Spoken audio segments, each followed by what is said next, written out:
Coucou tout le monde, j'espère que vous allez bien. Moi, ça va. Trop content de vous retrouver aujourd'hui pour une nouvelle vidéo. Mais avant de commencer la vidéo, n'hésite pas à liker la vidéo pour m'encourager, à t'abonner à ma chaîne et à réagir avec moi en commentaire.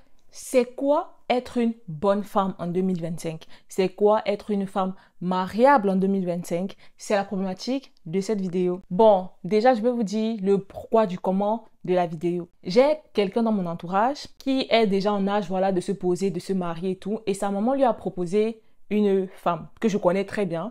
Et quand elle lui a proposé, elle a dit, oui, voilà, telle, c'est une bonne femme, elle sait bien cuisiner, elle sait prendre soin d'une maison, et c'est une femme vraiment très obéissante, tout ça, tout ça. Et lui et moi, on a été, genre, super géniaux en mode, c'est tout ce que tu peux mettre en avant quand tu veux qu'un homme épouse une femme. Genre, c'est ça, en fait, être une bonne femme. Like, je me suis demandé, mais, genre, elle a pas d'autres qualités, je sais pas. Elle est pas intelligente, par exemple, je sais pas. Non, elle a rien mis de sa personnalité, rien, juste elle est obéissante. Je n'aimerais vraiment pas qu'on parle de moi comme ça à un homme. Et je me suis dit, c'est quoi en fait être une bonne femme? Ensemble, on va donc répondre à cette question. Déjà, je vais vous présenter la genèse du mariage au Cameroun. Le mariage traditionnel, qu'il n'y avait pas encore l'urbanisation, la modernisation, tout ça. Auparavant, plusieurs raisons pouvaient expliquer pourquoi est-ce qu'une femme et un homme se marient. Et parmi ces raisons, nous avons les raisons socio-économiques. Vous savez, le mariage en Afrique, ça rallie deux familles. Donc, généralement, quand les gens se mariaient, c'était un peu comme une alliance entre les familles. On dit souvent un peu chez nous au Cameroun, on dit souvent, quand tu épouses quelqu'un, que ce soit l'homme et la femme, tu épouses également sa famille. Donc, quand un homme épouse une famille, il épouse la famille de la femme également. Et quand une femme épouse un homme, elle épouse également la famille de l'homme, pardon. Cela pouvait également renforcer le côté prise en charge un peu du mariage. C'est-à-dire, par exemple, au Cameroun, si la famille de ton mari a deuil, par exemple, c'est ton devoir d'aller, de travailler, d'aider.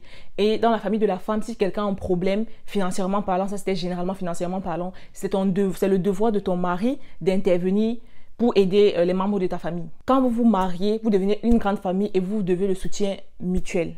Autre raison économique, un homme pouvait envoyer sa fille en mariage pour un peu enrichir la famille. Généralement, chez nous au Cameroun, il y a ce qu'on appelle la dot. C'est peut-être, je vais dire une somme d'argent, mais ce n'est pas que de l'argent. De l'argent et des cadeaux qu'un homme donne à la famille de la femme qu'il va épouser. Et chez nous au Cameroun, j'ai souvent entendu les papas dire avoir beaucoup de filles, c'est la richesse. Pourquoi? Parce que c'est la dot, en gros. Chaque tête, c'est une dot. Donc voilà, c'était un peu comme ça que c'était vu aussi. Donner sa fille en mariage contribuait pour la famille de la femme à diminuer un peu les bouches à nourrir.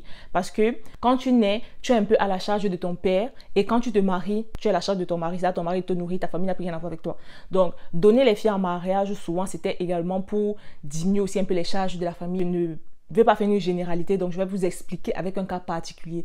Chez nous, les Bamileke, par exemple, voici comment ça se passe. Un homme Bamileke qui veut épouser une femme Bamileke, il vient, il adopte, c'est-à-dire la famille de la femme lui donne une liste de cadeaux et à la fin, on lui demande également une somme d'argent.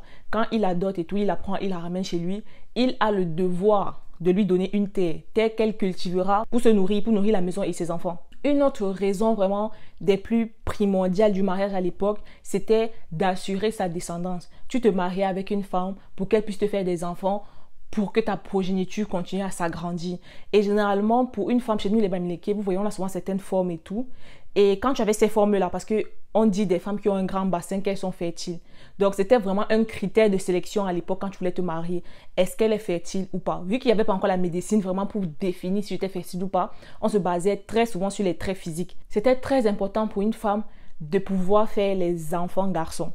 Vraiment, c'est trop bizarre quand je dis de pouvoir faire, comme si c'était elle qui fabriquait. Mais croyez-moi, quand la femme accouchait, on disait généralement, vu que l'enfant sort de son ventre, c'est elle qui fait l'enfant, alors que pas du tout. La femme libère un chromosome X et l'homme, il a XY. Donc, en fait, c'est l'homme, c'est le spermatozoïde de l'homme qui décide du sexe de l'enfant. Mais à l'époque, vu que c'était le ventre de la femme qui portait, c'était un peu comme si c'était elle qui décidait du sexe de l'enfant. Bizarre. Donc, à l'époque, tu étais un peu vue comme une femme pas très bien si tu n'arrivais pas à donner de fils à ton mari, parce que c'est le fils qui, lui, va continuer à donner le nom de ton mari à ses enfants et à sa femme. Donc ça va, c'est lui qui va faire vraiment grandir la descendance. Je ne sais pas si vous voyez un peu. Avoir également beaucoup de filles était bien vu. Si peut-être une femme avait peut-être 2 garçons et c'est pas 5 ou 6 filles, c'était très bien vu. Pourquoi? Parce que ces filles vont être dotées, ça va ramener de l'argent à la famille. Les hommes se mariaient également pour avoir des femmes qui seraient un peu aux petits soins pour eux. Donc ils cherchaient une femme qui sait cuisiner, une femme qui sait cultiver les champs, une femme qui va pouvoir être fertile, une femme qui va faire le ménage, une femme qui sera disponible pour lui le soir au lit et une femme qui sera en gros soumise quoi. C'est un peu ça. À l'époque, dans le mariage, l'homme était considéré comme le chef de famille, c'est lui qui commande, c'est lui le décisionnaire. En fait, c'est lui qui donne les ordres, c'est lui qui prend les décisions importantes. La femme n'avait pas le droit de faire quoi que ce soit sans l'avis de son mari. C'était un peu vraiment très mal vu. Il était également vu comme le protecteur et pourvoyeur. Je vais donner un exemple, par exemple, pour le cas de pourvoyeur. Comme je vous ai dit tantôt, l'homme, quand il épouse une femme, il lui donne un champ. Et c'est le champ qu'elle va cultiver pour se nourrir elle et ses enfants. Donc déjà, c'est lui qui lui a donné le champ. Je ne sais pas si vous voyez un peu. Et également, parfois, il pouvait l'aider en lui donnant de l'huile parce que l'huile, ce n'est pas quelque chose qu'elle cultive. Généralement, il considérait que ces femmes-là ne travaillaient pas. Pourtant, faire des champs, c'était un travail, mais bon, bref, que ces femmes-là ne travaillaient pas. Donc, parfois, il achetait les petits trucs comme l'huile de palme pour cuisiner. Parfois aussi, il pouvait acheter les petits habits pour les enfants. Et s'il fallait peut-être inscrire les enfants à l'école, tout ça, c'était très généralement le père qui le faisait. Donc, c'était lui le pourvoyeur de la famille. Avant, au Cameroun, on pouvait observer que la polygamie était vraiment très présente. Pourquoi? Parce que dans la société d'avant, c'était très bien vu d'avoir plusieurs femmes. Aux yeux des hommes, tu étais respecté parce que tu avais beaucoup de personnes qui prenaient soin de toi en gros. Tu étais un peu comme le roi et tu avais beaucoup de femmes. Donc, les hommes te respectaient. Et pour les femmes de l'époque, tu étais aussi très bien vu parce que ça prouve que tu es un bon pourvoyeur. Je pense qu'avec tout ce que je vous ai expliqué là, vous comprenez qu'à l'époque, on ne se mariait pas vraiment par amour. Je ne dis pas qu'il y a eu à l'époque aucun mariage d'amour, mais c'était très rarement la première raison. Généralement, aux femmes d'avant, on leur disait « va te marier et l'amour va venir après ». Genre, plus tu vas rester avec lui, plus tu vas développer une certaine affection. Vous conviendrez avec moi qu'après cette présentation, le mariage à l'époque était déjà problématique. Parce qu'en soi, le mariage à l'époque était un peu considéré comme une institution fondée sur le contrôle de la femme plus que quelque chose d'amour. Quand tu veux épouser une femme, tu verses une certaine somme et des cadeaux à sa famille. C'est un peu comme si c'était un échange argent-marchandise. Du moment que tu l'as dotée, elle t'appartient. À l'époque, beaucoup de femmes subissaient des choses vraiment horribles, des violences conjugales et elles ne pouvaient pas partir parce que quand elles rentraient chez ses parents disaient « Tu n'es plus sous notre responsabilité, ton homme t'a doté, donc tu lui dois soumission et respect. Retourne rester chez ton mari. » Donc la femme, en fait, elle n'avait pas cette indépendance-là. Elle ne s'appartenait pas à elle-même. Déjà à sa naissance, elle appartenait à son père et une fois qu'elle grandit, elle en âge mûr, on va dire, elle devient la propriété de son mari. À quel moment est-ce qu'elle s'appartient à elle-même? Jamais. Quelque chose que je trouve assez, pas manipulateur, mais vraiment très méprisant. Est-ce que vous savez que pour un homme, dans la tradition, un homme qui a déjà une première femme, il n'a pas le droit d'épouser sa deuxième femme sans le consentement de la première femme? Est-ce que vous vous rendez compte un instant?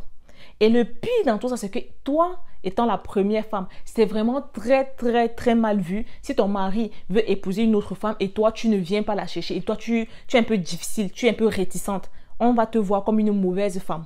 Une femme qui ne veut pas le bonheur de son mari parce que oui, pour faire le bonheur du mari, tu dois tout accepter. Même de le partager avec 5, 6, 7 femmes. Avec le temps, on observe donc une modernisation, un changement dans la société et ces changements vont influencer la perception et les réalités du mariage. Je ne pense pas l'avoir dit, mais à l'époque, c'était vraiment très rare que les filles aillent à l'école. Généralement, si une famille avait de l'argent, ils préféraient envoyer leurs garçons à l'école et les filles devaient se marier. C'était comme ça. Elles n'avaient pas le choix. C'était comme ça. Mais avec l'évolution de la société, les femmes ont commencé de plus en plus à aller à l'école et donc à s'éduquer sur leurs droits et à se rendre compte qu'elles sont capables de faire beaucoup de choses autres que le mariage. On va commencer à reconnaître un peu le travail de la femme parce que comme je vous ai dit, c'est pas comme en Occident où les femmes ne travaillaient pas.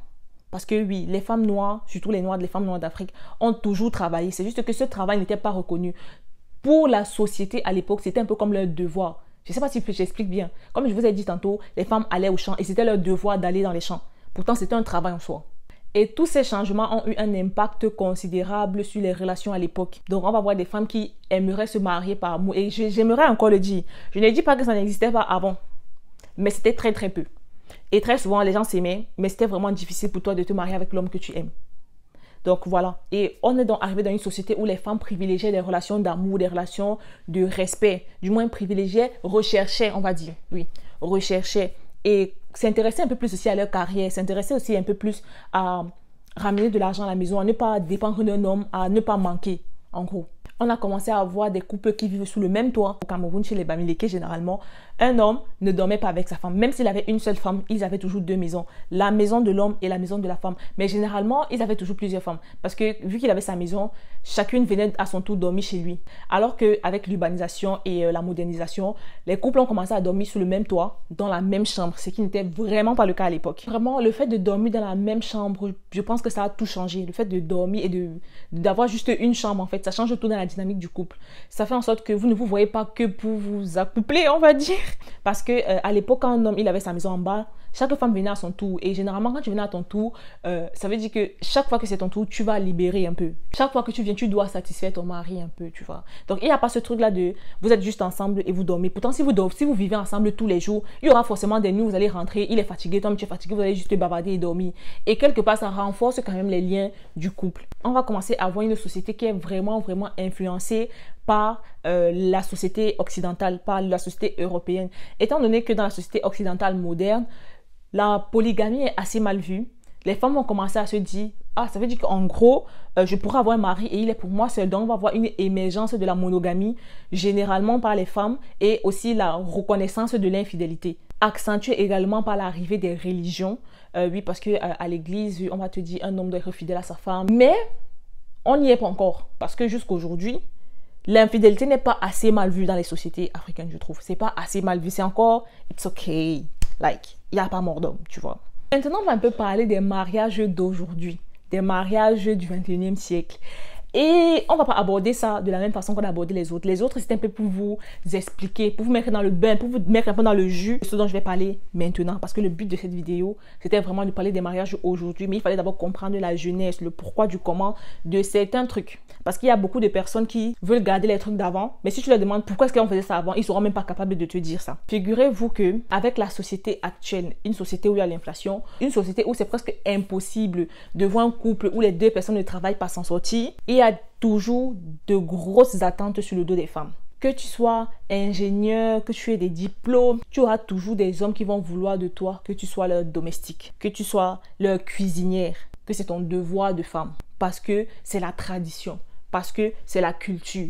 Pourtant, vous conviendrez avec moi que ce n'est pas juste une histoire de culture, c'est aussi une histoire de société dans laquelle on est. Bien que ces trucs étaient déjà problématiques à la base, je ne suis pas sûre que les gens qui demandent ça à des femmes aujourd'hui soient au courant de pourquoi est-ce qu'on faisait ça avant. Dans les mariages aujourd'hui, on continue toujours à demander aux femmes d'être patientes, de prendre sur elles, parce que elle est le pilier de la paix dans la maison, donc elle ne doit pas se fâcher, elle ne doit pas être à la tête des disputes. Si son mari fait quelque chose qui n'est pas bien, elle doit prendre des pincettes pour lui dire, elle doit toujours le caresser dans le sens du poil, parce que oui, il ne faut pas que s'il y a un problème dans le couple, ce soit de sa faute parce qu'elle est vue comme celle-là qui est gardienne de la paix.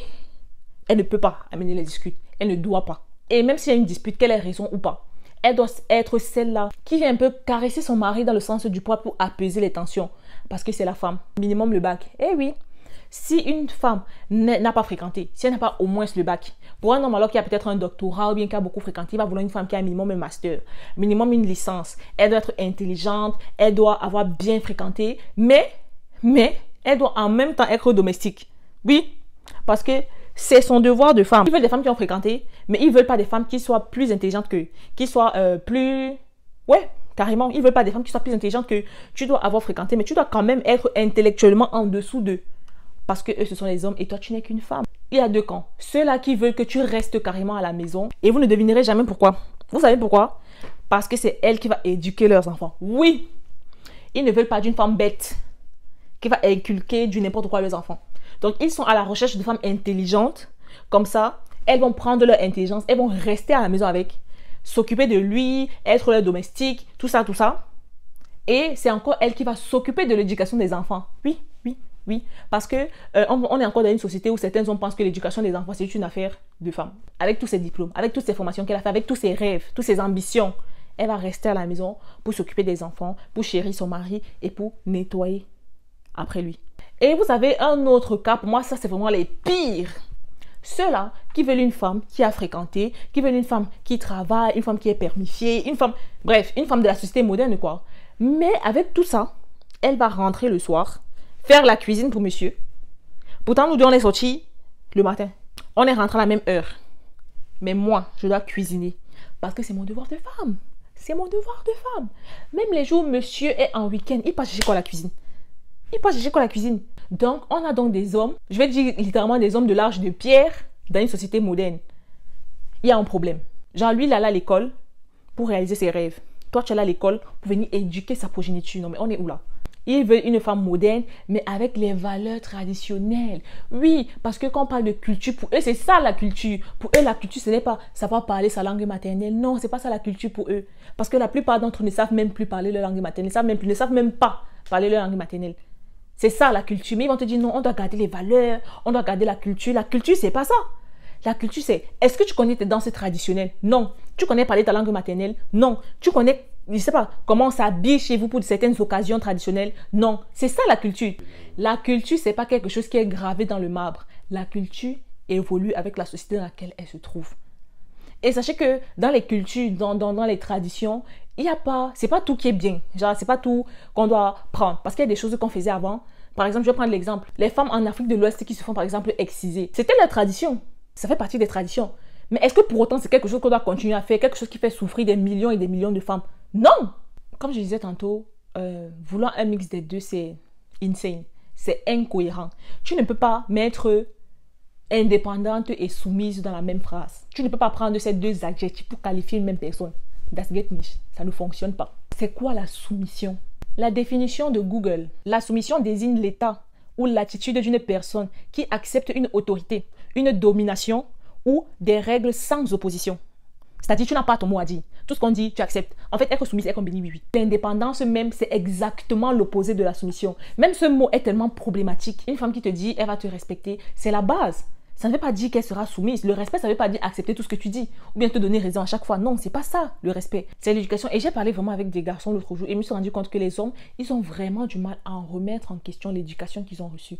Très généralement parce qu'on les éduque pour qu'ils soient bien dans une société patriarcale. Parce que, en fait, ce qu'on leur apprend, ça ne les fait pas de mal directement. Il faut être vraiment très ouvert d'esprit pour commencer à te dire, mais est-ce que c'est normal? Est-ce que c'est normal de vouloir épouser une femme qui va accepter tout ce que je dis? Est-ce que c'est normal de vouloir épouser une femme qui va toujours se considérer inférieure à moi? Mais non, donc c'est leur kiff en fait. Pour moi, si tu es un homme et que tu veux un certain modèle de mariage, il faut l'assumer du début à la fin. Tu ne vas pas dire que tu veux d'une femme qui travaille mais qui rentre à la maison faire les tâches ménagères. Non. Et encore, tout doit être fait dans le respect. Si tu veux d'une femme qui va rester à la maison faire les tâches ménagères, déjà, madame devrait être d'accord. Votre femme n'est pas votre propriété. C'est une personne à part entière. Je pense sincèrement qu'un mariage ne devait pas être basé sur des rôles déjà prédéfinis, sur des rôles genrés. Les rôles dans un couple devraient être répartis en fonction du besoin du couple déjà, des capacités et des prédispositions de tout un chacun. Le mariage en Afrique a beaucoup évolué, mais les mentalités restent figées. Je ne suis pas une femme mariable, car je m'habille selon mes envies, pas selon ses désirs. Je ne suis pas une femme mariable car je ne feins pas l'ignorance pour flatter son ego. Je ne suis pas une femme mariable car je refuse que ma place soit juste à la cuisine. Je ne suis pas une femme mariable car je ne vis pas pour me plaire. Je ne suis pas une femme mariable, je suis une femme libre.